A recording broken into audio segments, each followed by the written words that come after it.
বন্ধুগণ, আমি কবি মহিউদ্দিন চৌধুরী মাইকেল আবারও আপনাদের সামনে উপস্থিত হয়েছি একটি কবিতা পাঠ নিয়ে। আমার আজকের কবিতার নাম কলঙ্কিনী। আমি আমার এই কবিতাটি লিখেছিলাম 17/7/2017 খ্রিস্টাব্দে। পাঠ করছি।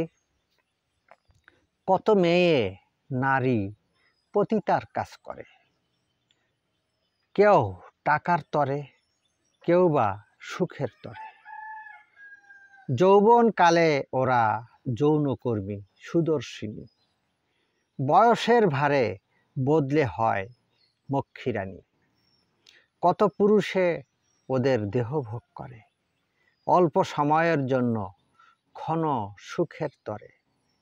অথচ ওই সব পুরুষদের দোষ নয়, সকল দোষ যে ওই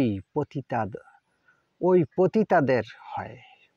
অথচ পুরুষরাই যে ক্ষণ স্বর্গ সুখময়। তৃপ্তি লয় নারীরা তো অর্থের বিনিময়। কিছু নারীগণ অর্থ তৃপ্তি দুটোই নেয়, আবার সকল দোষ তো নারীদের হয়।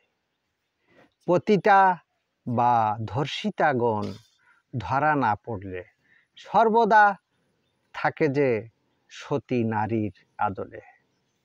যৌনকর্মী ও মক্ষীরানী এবং খদ্দের উপকারভোগী ওরা সকলে পরস্পর। অথচ ওরা একে অন্যে কৃতজ্ঞ নয়। এভাবেই চলমান সমগ্র জগৎময়। কত পুরুষ অসহ্য যৌনতার তাড়নায় সতী নারীকে ধর্ষণ করে যন্ত্রণা দেয়। ধর্ষকরা অনেকে বিচারে শাস্তি পায়, কেউ কেউ নীরবে ছাড়া পেয়ে যায়। ধর্ষকরা চলমান সমাজে ঘৃণিত নয়, অথচ ধর্ষিতারাই যে কলঙ্কিনী হয়। পুরুষ শাসিত এই সমাজ ব্যবস্থা, তাই নারীগণ সবসময় দোষী সাব্যস্ত হয়। পুরুষের নষ্ট চরিত্র কোনো কলঙ্ক নয়, নারীর নষ্টা চরিত্রেই যে কলঙ্কিনী হয়।